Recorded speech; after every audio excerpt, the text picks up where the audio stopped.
नमस्कार साथियों, स्वागत है आपका हमारे चैनल आई एम मोटिवेटेड में। आज हम श्रीमद् भगवद गीता के 7वें अध्याय के बारे में जानेंगे। आगे बढ़ने से पहले अगर आप इस चैनल पर नए हैं तो हमारे चैनल को सब्सक्राइब जरूर कर लीजिएगा। इस अध्याय की शुरुआत श्री कृष्ण द्वारा भगवान की ऊर्जाओं के भौतिक और आध्यात्मिक आयामों का वर्णन करने से होती है। वे बताते हैं कि एक धागे में पिरोए गए मोतियों की तरह ये सभी ऊर्जाएं उनसे उत्पन्न हुई हैं और उन्हीं में समाहित हैं। पूरी सृष्टि उन्हीं से शुरू होती है और उन्हीं में विलीन हो जाती है।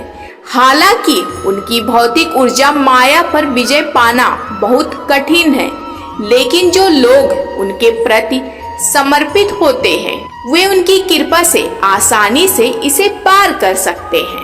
भगवान कहते हैं, हे अर्जुन, अब सुनो कि किस प्रकार अनन्य भाव से मुझ में मन लगाकर तथा भक्ति योग के द्वारा मुझ में शरण लेकर तुम संशय रहित होकर मुझे पूर्णतया जान सकते हो।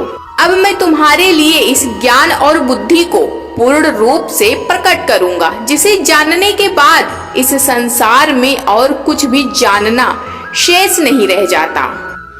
हजारों मनुष्यों में से बिरले ही कोई एक व्यक्ति सिद्धि के लिए प्रयत्न करता है, और जो सिद्धि प्राप्त कर चुके हैं उनमें से भी बिरले ही कोई मुझे सत्य रूप में जानता है। पृथ्वी, जल, अग्नि, वायु, आकाश, मन, बुद्धि और अहंकार ये मेरी भौतिक शक्ति के 8 घटक हैं। ऐसी ही मेरी अपरा शक्ति, लेकिन हे महाबाहु अर्जुन, इससे परे मेरी एक श्रेष्ठ शक्ति है।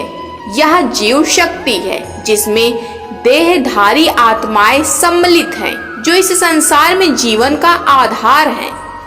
यह जान लो कि सभी जीव मेरी इन 2 शक्तियों से ही प्रकट होते हैं। मैं ही संपूर्ण सृष्टि का मूल हूँ और यह मुझ में ही विलीन हो जाती है। हे अर्जुन, मुझसे बढ़कर कुछ भी नहीं है। सब कुछ मुझ में ही स्थित है, जैसे धागे में पिरोए हुए मोती। हे कुंती पुत्र, मैं जल में स्वाद हूँ, मैं सूर्य और चंद्रमा की प्रभा हूँ, मैं वैदिक मंत्रों में पवित्र अक्षर ओम हूँ, मैं आकाश में ध्वनि हूँ, मैं मनुष्यों में क्षमता हूँ, मैं पृथ्वी की शुद्ध सुगंध हूँ, अग्नि का तेज हूँ, मैं सभी प्राणियों में जीवन शक्ति हूँ तथा तपस्वियों की तपस्या हूँ। हे अर्जुन, तू यह जान कि मैं समस्त प्राणियों का सनातन बीज हूँ। मैं बुद्धिमानों की बुद्धि और तेजस्वियों का तेज हूँ। हे भरत श्रेष्ठ, मैं बलवानों में कामना और वासना से रहित उनकी शक्ति हूँ। मैं यह यौन क्रिया हूँ जो सद्गुणों या शास्त्रों के आदेशों के प्रतिकूल नहीं है।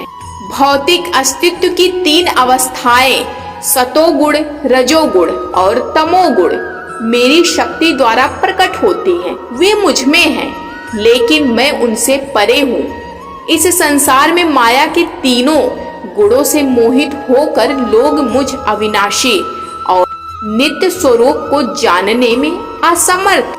प्रकृति के 3 गुणों से युक्त मेरी दिव्य शक्ति माया को पार करना बहुत कठिन है, लेकिन जो लोग मेरी शरण में आते हैं वे इसे आसानी से पार कर जाते हैं। 4 प्रकार के लोग मेरी शरण में नहीं आते, जो ज्ञान से अनभिज्ञ हैं, जो मुझे जानने में समर्थ होते हुए भी आलस्य पूर्वक निम्नतर प्रकृति का अनुसरण करते हैं। वे जिनकी बुद्धि मोहग्रस्त है तथा जो आसुरी प्रकृति वाले। हे भरत श्रेष्ठ, 4 प्रकार के पुण्यात्मा लोग मेरी भक्ति में लगे रहते हैं। दुखी, ज्ञान की जिज्ञासु, सांसारिक संपत्ति के चाहने वाले तथा ज्ञान में स्थित। इनसे जो ज्ञान पूर्वक मेरी पूजा करते हैं तथा मुझ में स्थिर चित्त होकर अनन्य भाव से समर्पित रहते हैं, मैं उन्हें सबसे श्रेष्ठ मानता हूँ। मैं उन्हें बहुत प्रिय हूँ और वे मुझे भी बहुत प्रिय हैं। जो लोग मुझ में भक्त हैं वे सब श्रेष्ठ हैं, किंतु जो ज्ञानी है, जो स्थिर चित्त है, जिनकी बुद्धि मुझ में लीन है तथा जिन्होंने मुझे ही अपना परम लक्ष्य मान लिया है, उन्हें मैं अपना ही स्वरूप मानता हूँ।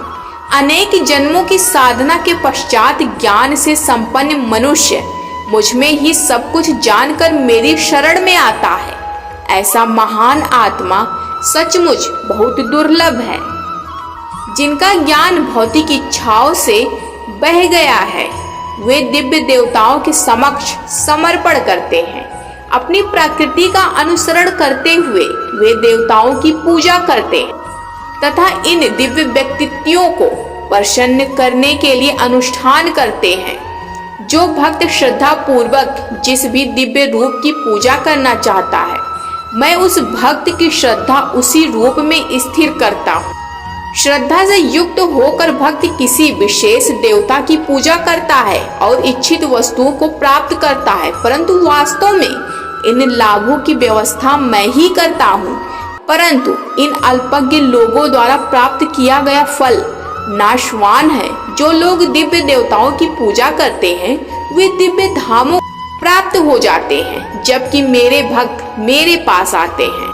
अल्पज्ञ लोग सोचते हैं कि मैं परमेश्वर श्री कृष्ण पहले निराकार था और अब यह व्यक्तित्व धारण कर लिया है। वे मेरे साकार रूप की अविनाशी प्रकृति को नहीं समझते। मैं अपनी दिव्य योग माया शक्ति से आवृत होने के कारण सबके लिए प्रत्यक्ष नहीं हूँ। इसलिए अज्ञानी लोग यह नहीं जानते कि मैं जन्म रहित और अपरिवर्तनशील हूँ। हे अर्जुन, मैं भूत, वर्तमान और भविष्य को जानता हूँ तथा समस्त प्राणियों को भी जानता हूँ, किंतु मुझे कोई नहीं जानता। हे भरतवंशी, इच्छा और द्वेष के द्वैत मोह से उत्पन्न होते हैं। भौतिक जगत के सभी जीव इनसे मोहित हो जाते हैं, परंतु जो मनुष्य पुण्य कर्मों में संलग्न होकर पाप नष्ट कर देते हैं, वे द्वैत के मोह से मुक्त हो जाते हैं। ऐसे मनुष्य दृढ़ निश्चय के साथ मेरी पूजा करते हैं। जो लोग वृद्धावस्था और मृत्यु से मुक्ति के लिए प्रयत्न करते हुए मेरी शरण में आते हैं, वे ब्रह्म आत्मा और संपूर्ण कर्म क्षेत्र को जान लेते हैं। जो लोग मुझे अधिभूत और अधिदेव के नियामक सिद्धांत के रूप में और अधियज्ञ के रूप में जानते हैं, ऐसे प्रबुद्ध आत्माएं मृत्यु के समय भी मेरे बारे में पूर्ण चेतना में रहते हैं। श्री कृष्ण आगे पुष्टि करते हैं कि वे परम सत्य और सर्वोच्च अधिकारी हैं। उनमें सर्वशक्तिमानता, सर्वव्यापकता और सर्वज्ञता जैसे अनेक दिव्य गुण हैं। हालांकि उनकी दिव्य योग माया शक्ति उनके अविनाशी स्वभाव और शाश्वत दिव्य रूप को छिपाती है। जो भक्त उनके प्रति समर्पित होते हैं और उनकी शरण लेते हैं, उन्हें सर्वोच्च ईश्वर स्वयं और कर्मों के संपूर्ण क्षेत्र का दिव्य ज्ञान प्राप्त होता है। साथियों, श्रीमद् भगवद गीता का 7वां अध्याय यहीं समाप्त होता है।